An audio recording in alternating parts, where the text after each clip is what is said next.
Benvenuti, bentrovati, eccoci ad un nuovo appuntamento giornaliero con lo sport, con venetoglobe.com. Questa è la nostra casa di produzione, diciamo, dove potete trovare tutti i nostri prodotti, è il caso proprio di dirlo, tutte le nostre interviste, i reportage in modalità on demand. Ogni sera invece intorno alle 19:40, poi nella tarda serata e nella prima mattinata troverete lo spazio anche su Caffè TV 24, l'emittente del Nord Italia, che per quanto riguarda Veneto e Friuli Venezia Giulia potete vedere sul canale 95. La TV del Nord Italia comunque la potete vedere anche in Emilia Romagna e nelle Marche.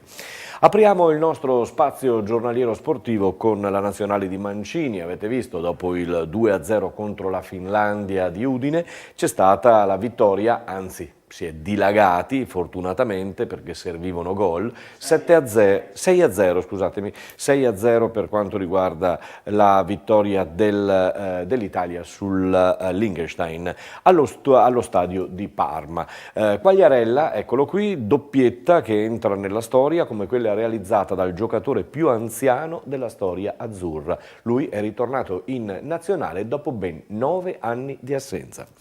Andiamo in Serie A, dove si è tutti in attesa di riprendere dopo la sosta appunto dedicata alla nazionale, e allora occhio subito al 29 marzo con Chievo-Cagliari. Per quanto riguarda la B, anche in questo caso si attende la ripresa dopo la pausa nazionale, si attende Cremonese-Verona per aprire con il Verona che deve riprovarci e deve riprovare a salire, insomma, per puntare nuovamente verso la A. Oggi intanto Coppa Italia per il Lanerossi Vicenza, questo simbolo, questo marchio storico, vedete, che Rosso ha portato e ha riportato in vita dopo il suo passaggio da Bassano appunto a Vicenza. Bene, la Lanerossi Vicenza questa sera affronta a Monza i locali del Monza dopo la sconfitta per 1-0 rimediata all'andata, e allora bisogna solo vincere per il Lanerossi Vicenza per andare avanti in questa competizione. È tutto aperto ancora in Serie C, dove Pordenone, che ha rallentato, si trova a 63 punti, la Triestina porta a 6 lunghezze lo svantaggio, è una Triestina in pienissima forma, come ha sottolineato in questi giorni anche il suo tecnico Pavanel. La Serie D per quanto ci riguarda e riguarda la Marca trevigiana, cioè la provincia di Treviso, dobbiamo guardare soltanto in casa Montebelluna, dove fortunatamente è ritornata una bella vittoria per 1-0 contro il Campodarsego domenica, e adesso si ritorna in casa e bisognerà ritornare naturalmente per vincere. 37 sono i punti per il momento timbrati e firmati dalla compagine di Checco Feltrin. In eccellenza anche qui nel girone B ci sono degli scontri che riguardano quasi essenzialmente oramai la parte bassa del campionato, del torneo, perché è quella più interessante a questo punto, perché Luparense davanti già, diciamo, non ancora ufficialmente, ma passata sicuramente in Serie D, con Mestre che ha raggiunto il secondo posto battendo il Lia Piave domenica scorsa, e Lia Piave che si attesta lì tra il terzo e il quarto posto. Per quanto riguarda invece la parte bassa, la lotta è veramente infuocata e la cominceranno tra l'altro nel weekend, nella giornata di sabato, 2 le gare che si vedranno in campo Liventina-Lia Piave, con una Liventina che ce l'ha quasi fatta, manca pochissimo per una salvezza anche matematica, mentre a Vittorio Veneto si affronteranno Vittorio Veneto e Nervesa della Battaglia. Qui invece c'è tutto da decidere e il risultato sarà importantissimo proprio per non retrocedere. Nel campionato di promozione invece si guarda in alto, perché il campionato bello è lì tra Portogruaro e Prodeco Montello, con il Portogruaro che prova ad allungare, visto che il Prodeco ha mollato un punticino domenica scorsa, e allora Portogruaro a 66, Prodeco Montello a 65. Pensate che lo Pitergina, terza forza del campionato, è a 46 punti, quindi nessun playoff. Passiamo al calcio sempre minore cosiddetto, perché il Refrontolo questa sera affronta il Vigasio Verona per strappare il pass per la finale Trofeo Veneto di seconda categoria. In bocca al lupo al Refrontolo trevigiano, si parte dal 2-1 dell'andata proprio per i trevigiani. Domenica, eccole qui le lancette, che ritorna all'ora legale, quindi domenica ritorna all'ora legale e cambia l'orario di inizio delle partite di calcio dilettantistico, dall'eccellenza alla terza categoria, tutti in campo a partire dalle ore 15:30. La Serie D invece inizierà alle ore 15. TV Basket Treviso, apriamo l'angolo dedicato alla pallacanestro, ci si continua ad allenare nelle palestre di Sant'Antonino in questi giorni, in questa settimana, poi domani conferenza stampa classica di Max Menetti prima della gara che vedete si giocherà al Palaverde alle ore 18 contro Roseto degli Abruzzi, una gara che sarà preceduta tra l'altro dal torneo 3x3 con le finali, 3 contro 3 con le finali appunto di cui abbiamo parlato già ieri.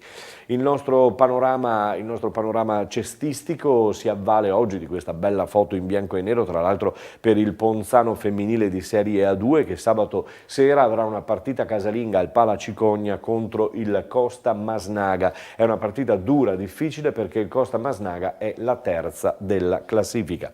La Ruker Sambe invece contro Padova ha fatto terza forza del campionato, ha fatto una partita meravigliosa vincendo 74-68, la formazione di Mian accorcia ancora di più, insomma, in questa classifica cortissima la possibilità, perché no, basta sognare, insomma, di poter arrivare ed approdare ai playoff, ma di questo parleremo magari più avanti. Andiamo a sentire invece il coach di Padova, del Virtus Padova, Rubini, dopo la sconfitta. Non l'ha digerita molto bene.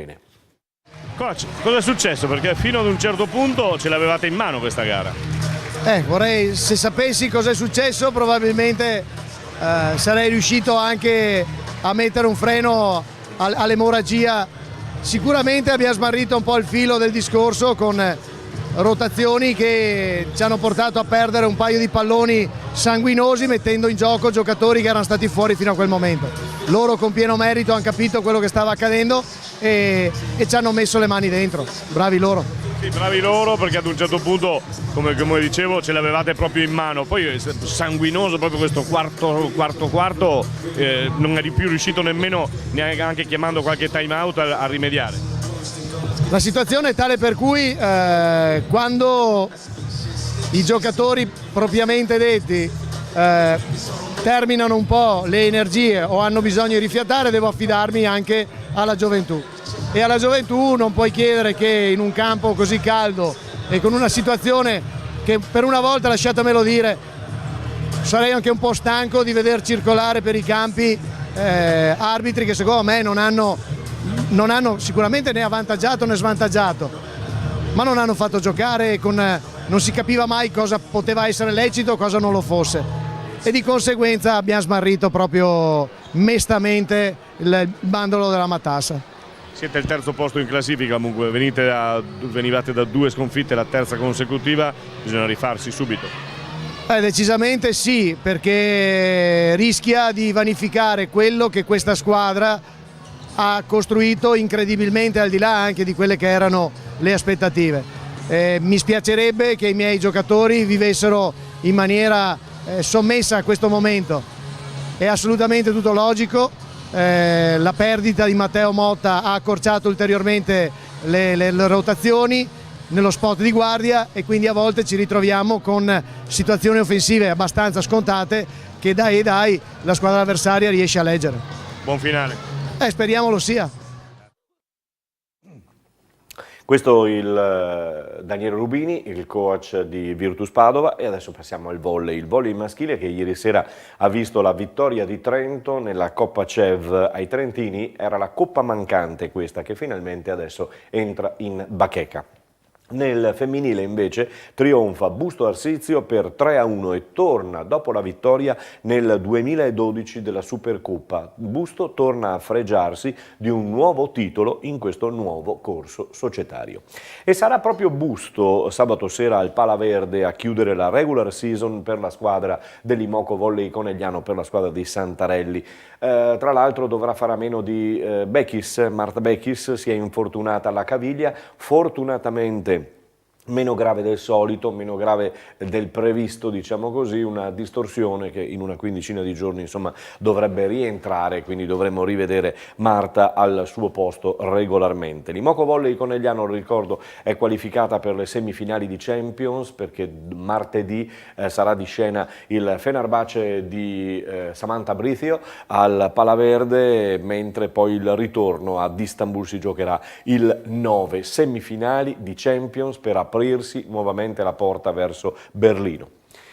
E adesso rugby, Benetton sconfitto a Connacht, vedete l'uscita dei Leoni Trevigiani venerdì sera a Connacht, dove gli irlandesi hanno vinto per 29-14. I Leoni Trevigiani in queste ore sono partiti ieri in Toscana per cementare il gruppo ulteriormente. In effetti non verranno realizzati e fatti allenamenti, ma soltanto dei body building, chiamiamoli così, insomma, per ricostruire corpo e mente e stare insieme naturalmente. Poi testa alla capolista Leinster da affrontare a Dublino il prossimo 6 aprile. Intanto il giocatore Permit, quest'anno Permit appunto al Benetton, che vedete inquadrato l'Amaro in questa nostra intervista di repertorio, è stato operato l'altro giorno al ginocchio presso la casa di cura Diaz di Padova, operazione perfettamente riuscita e ritorno probabilmente non più da Permit, perché dovrebbe essere acquistato regolarmente dalla Benetton tra circa 4 o 5 mesi, peccato perché l'Amaro stava giocando veramente molto molto bene. Oggi, a proposito di rugby, vi proponiamo un'intervista che abbiamo realizzato a Derry Cappià e che fa parte di una serie di interviste che Ben TV nel sito appunto del Benetton Rugby vi fa vedere, vi fa scoprire, per scoprire anche ciò che non è solo rugby per i giocatori. Questa volta Derry Cappià lo abbiamo scelto proprio per il fatto che Derry si è espresso sulla stampa locale quest'oggi in merito a questo ragazzo del calcio Treviso che è stato offeso pesantemente da altri ragazzi mentre giocavano la partita di calcio.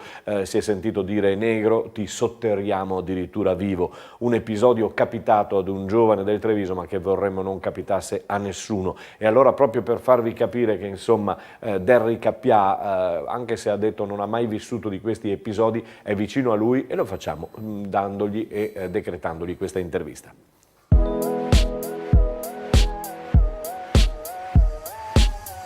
I miei genitori adesso vivono a Modena, però è stato un periodo che hanno vissuto a Napoli per, non so, 10 anni, poi si sono spostati su a Firenze e poi sono sistemati a Modena. Ho una sorella grande e ho 3 nipotini che vivono insieme a Modena. Ho cominciato innanzitutto a giocare a rugby quando andavo a scuola. Ho iniziato per provare, diciamo, e non ho mai provato questo sport. Ho detto, vabbè, per curiosità proviamo questo sport. E all'inizio era dura, non capivo niente, nel senso le giocate così. E dopo, il secondo anno, ho ricominciato a farlo e mi è piaciuto, e da lì sono andato a giocare al Modena Rugby, Junior Rugby, e da lì sono arrivato qua. Quest'anno stiamo facendo veramente bene e sono felice di essere qua, sono felice di poter dare il mio, perché alla fine questa squadra è come se siamo una famiglia e tutti siamo uniti. Vado d'accordo con un po' di tutti, nel senso che la maggior parte dei ragazzi che giocano a me li conoscevo anche da prima, nel senso, ad esempio, Simone, Tiziano, Lazza o Sheriff, quindi alla fine sono anche magari più legato a loro. Sì. Diciamo che le ore del pomeriggio, diciamo, sono le ore del relax, e convivo con Sheriff, l'altro pilone, e diciamo che all'inizio la convivenza era un po' difficile, ma adesso stiamo bene insieme, dai. Purtroppo la situazione non è stata semplice per il nostro giocatore per Nasi Manu, che purtroppo ha trovato di avere un cancro, e secondo me quando abbiamo saputo questa notizia ci ha dato magari quell'input in più che ci ha dato essere magari più legati e più essere magari una famiglia vera e propria, e quindi anche questo ci ha caricati e motivati per scendere in campo. Sarà tosto perché abbiamo 4 partite e l'obiettivo è di qualificarci per i playoff. Comunque noi siamo sempre carichi, abbiamo sempre voglia e quindi siamo pronti per sfidare queste partite. L'intervista intera la trovate sul sito del Benetton Rugby. Chiudiamo ricordandovi che domenica prossima è di scena la Treviso Marathon e allora ne parleremo magari nelle prossime giornate. Adesso noi ci lasciamo qui, vi diamo appuntamento a domani, sempre alla solita ora, sempre ai soliti canali e naturalmente sempre con il sottoscritto. A più tardi, o meglio a domani, e buon sport a tutti.